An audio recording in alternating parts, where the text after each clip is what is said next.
सूत्रों के हवाले से बड़ी खबर मिल रही है। प्रशांत किशोर बांकीपुर से उम्मीदवार हो सकते हैं। जनसुराज की कोर ग्रुप की अहम बैठक, बांकीपुर उम्मीदवार पर मोहर लग सकती है। कल बैठक के बाद यह औपचारिक घोषणा की जा सकती है। आधिकारिक घोषणा का इंतजार फिलहाल किया जा रहा है।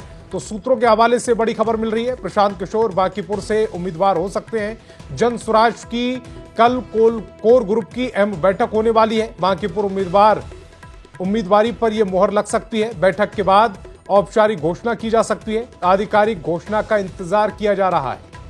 और आनंद अमृतराज मेरे सहयोगी ज्यादा जानकारी के साथ फोन लाइन पर जुड़ रहे हैं। आनंद, अगर बांकीपुर से उम्मीदवारी के तौर पर बात की जाए तो प्रशांत किशोर पहले उम्मीदवार के तौर पर अभी सामने आ रहे हैं। बीजेपी की उम्मीदवारी तय नहीं है, आरजेडी की उम्मीदवारी तय नहीं है।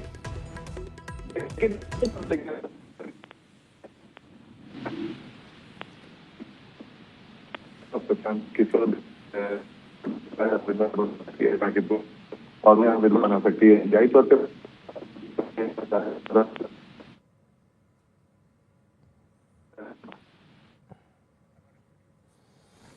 आनंद अमृतराज से दोबारा से संपर्क करने की कोशिश करेंगे, लेकिन ये बड़ी खबर सूत्रों के हवाले से प्रशांत किशोर से जुड़ी ये बड़ी खबर। बांकीपुर से वो उम्मीदवार हो सकते हैं, चुनावी मैदान में ताल ठोक सकते हैं। जनसुराज की कल कोर ग्रुप की अहम बैठक होने जा रही है। बांकीपुर उम्मीदवारी पर उनकी मुहर लग सकती है। उपचुनाव को लेकर ये उम्मीदवारी उनकी तय कल होगी। बैठक के बाद औपचारिक घोषणा की जाएगी। आधिकारिक घोषणा का इंतजार फिलहाल किया जा रहा है।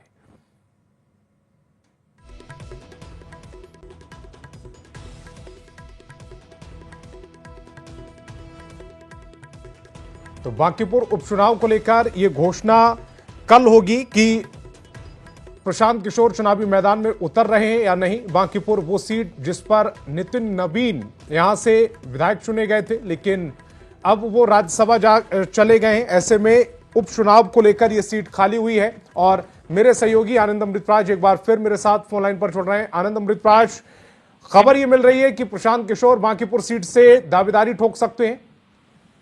लेकिन इसी तौर पे अभी जो जानकारी मिली, हमारे सूत्रों ने बताया कि कल एक कोर ग्रुप की बैठक है, जो जनसुराज के कोर ग्रुप की बैठक है। इस बैठक में इस बात को लेकर चर्चा होगी कि जनसुराज की तरफ से बांकीपुर से उम्मीदवार कौन हो सकता है।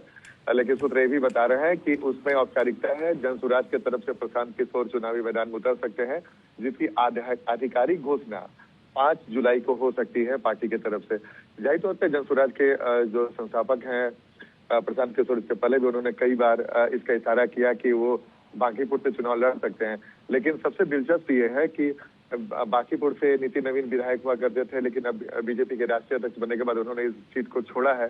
और आज ही चुनाव की घोषणा भी हुई है बांकीपुर में। जाहिर तौर पर अगर प्रशांत किशोर इस सीट पर उतरते हैं तो ये सीट बेहद हाई प्रोफाइल हो जाएगा। क्योंकि बीजेपी के राष्ट्रीय अध्यक्ष की ये सीट है, तो बीजेपी भी अपने तरफ से पूरी कोशिश करेगी कि इस सीट को अपने पाले में किया जाए। लेकिन प्रशांत किशोर अगर चुनावी मैदान में उतरते हैं तो जाहिर तौर पर मैदान मुकाबला दिलचस्प हो सकता है। क्योंकि प्रशांत आनंद, जब विधानसभा चुनाव हो रहे थे तब कई बार ऐसे कयास लगाए गए, कई सीटों को लेकर ये कयास लगाए गए कि प्रशांत किशोर वहां से चुनावी मैदान में उतर सकते हैं। तब उन्होंने कहा कि पार्टी तय करेगी, लेकिन तब वो चुनावी मैदान में नहीं आए। लेकिन एक उपचुनाव की सीट को लेकर उनका नाम आ रहा है, और उस सीट को लेकर जो बीजेपी का गढ़ मानी जाती है। देखिए, बिल्कुल, आपने कुछ दिन पहले प्रशांत किशोर के उस बयान को भी सुना होगा कि वो अपील करते हुए नजर आ रहे थे कि अगर ये सीट अगर एक सीट मात्र सीट नहीं है, अगर इस सीट को हम जनसुराज की तरफ से लड़कर जीतते हैं तो एक बड़ा मैसेज जाएगा और एक एनडीए की सरकार को भी बड़ा मैसेज जाएगा। जाहिर तौर पे बीजेपी इस सीट को पारंपरिक सीट मानती है और आज तक बीजेपी ने इस सीट पर कभी नुकसान नहीं झेला, कभी हार नहीं मिली है। तो जाहिर तौर पे बीजेपी के लिए सिर्फ सीटों में से एक माना जाता है। लेकिन प्रशांत किशोर की अगर बात माने, उसकी रणनीति को समझने की कोशिश करें तो प्रशांत किशोर की पहली कोशिश ये है कि इस सीट पर वो अपने पूरी ताकत लगाएं। अगर उनकी जीत हो जाती है तो इसका एक बड़ा राजनीतिक मैसेज आएगा। लेकिन अगर हार भी जाए तो प्रशांत किशोर ये मैसेज देने की कोशिश करेंगे कि लड़ाई तगड़ी हो, ताकि इसका मैसेज जा सके। जाहिर तौर पर प्रशांत किशोर अपने अस्तित्व को बचाने के लिए भी इस सीट पर लड़ाई लड़ सकते हैं। और अगर प्रशांत किशोर की पूरी कोशिश रहेगी कि वो रणनीतिकार भी माने जाते हैं कि पूरी ताकत झोंके।